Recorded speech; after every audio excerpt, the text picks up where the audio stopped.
Bonjour à tous et bienvenue dans Afrique Hebdo. Au sommaire de ce numéro, un musée pour ne pas oublier. Un musée consacré à l'histoire de l'esclavage a été inauguré sur l'île Maurice. Il rend hommage aux victimes de la traite négrière. Le Bénin, champion des cantines scolaires, un programme lancé en 2017 encourage les enfants à rester sur les bancs de l'école et leur assure au moins un repas équilibré par jour. Le cabaret africain invite ses spectateurs à un voyage jovial autour de l'histoire africaine contemporaine. Ses créateurs veulent démonter les préjugés occidentaux. Iya Traoré, footballeur freestyle, vient nous en parler. Attendu depuis 12 ans, le musée de l'esclavage intercontinental a ouvert ses portes sur l'île Maurice. Ce nouveau lieu de mémoire est installé dans l'ancien hôpital militaire de Port-Louis. Un choix symbolique car il s'agit de l'un des premiers grands bâtiments de l'ancienne colonie française construit en 1740 par des esclaves. Notre correspondant Abdoulaye Rali vous emmène découvrir la première exposition consacrée à des visages d'esclaves moulés en 1846. Ces images et ces captations 3D sont inédites. Elles représentent des bustes de captifs africains moulés sur nature en 1846 à Maurice et découverts en France au Château Royal de Blois il y a 5 ans seulement. Leur présence au musée intercontinental de l'esclavage est un moment intense pour leurs descendants. Ça m'émeut, ça m'impressionne, ça m'émeut d'être là. On fait quelque chose. Moi, je me sens mal au bateau, pas qu'on est écrit avec eux. Ça fait un drôle d'impression, un drôle de sensation, un drôle de feeling. Voilà. Ce captif africain était originaire du Mozambique, nom d'origine Nyamakagnua, rebaptisé Jean-Hector Lili. Lili, un nom porté encore 200 ans plus tard par des familles mauriciennes. Très émouvant de pouvoir voir le visage de nos ancêtres, des premiers Lili qui sont débarqués à l'île Maurice. On ne croyait pas, absolument pas, que quelque chose comme ça pouvait être possible, de pouvoir retrouver les visages de nos ancêtres. La collection est accompagnée d'une documentation individuelle de captifs originaires du Mozambique, du Malawi, de la Tanzanie et des Comores notamment. Une mine d'informations pour les chercheurs mauriciens qui prônent la réparation. C'est un musée qui, d'abord, est là à vocation de réparation historique, culturelle. Cette histoire a été niée. Ici, à Maurice, l'idée de ce musée, c'est surtout représenter ceux qui sont absents.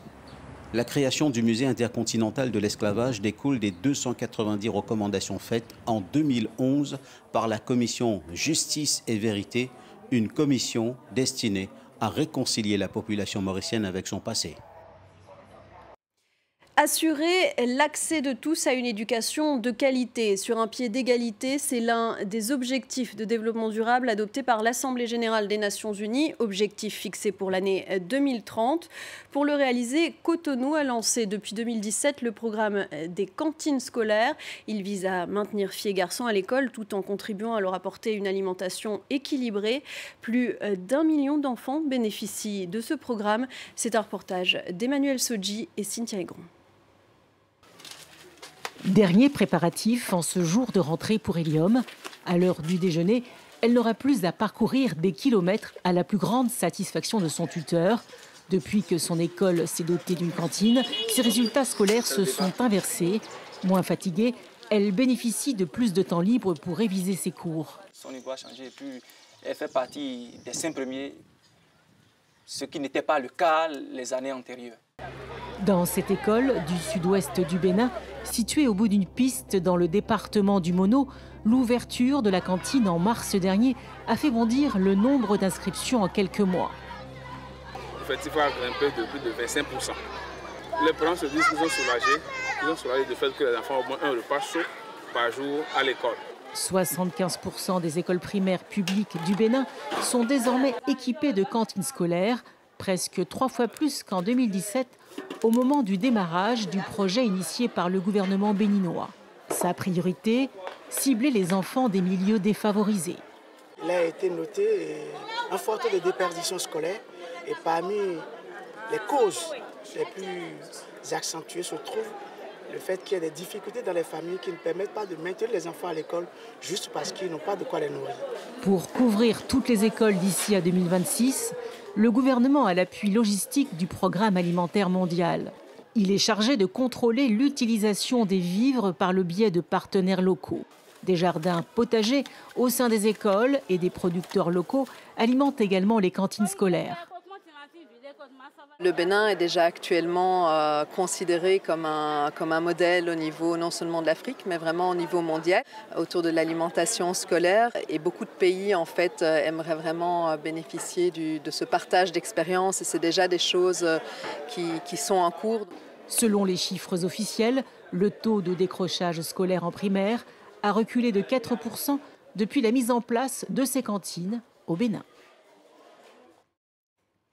C'est un spectacle musical original qui raconte une épopée africaine de Thomas Sankara à Fela Kuti en passant par la sape et la corruption.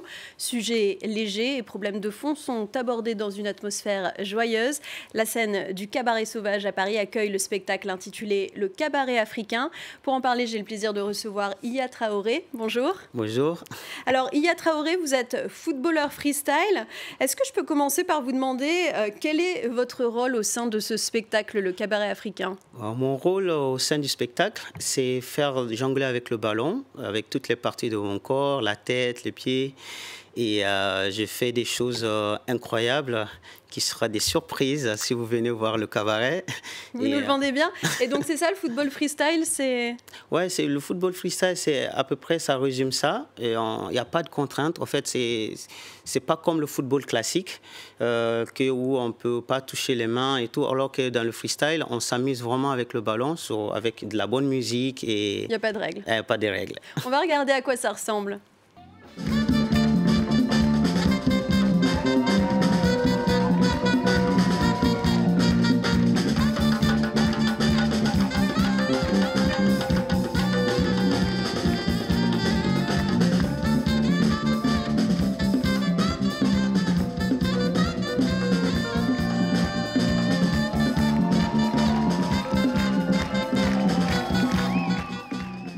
Alors, au cours de ce spectacle musical, plusieurs scènes se succèdent. C'est un spectacle qui mêle le cirque, la danse, la musique. Quelles sont les histoires qui sont racontées ?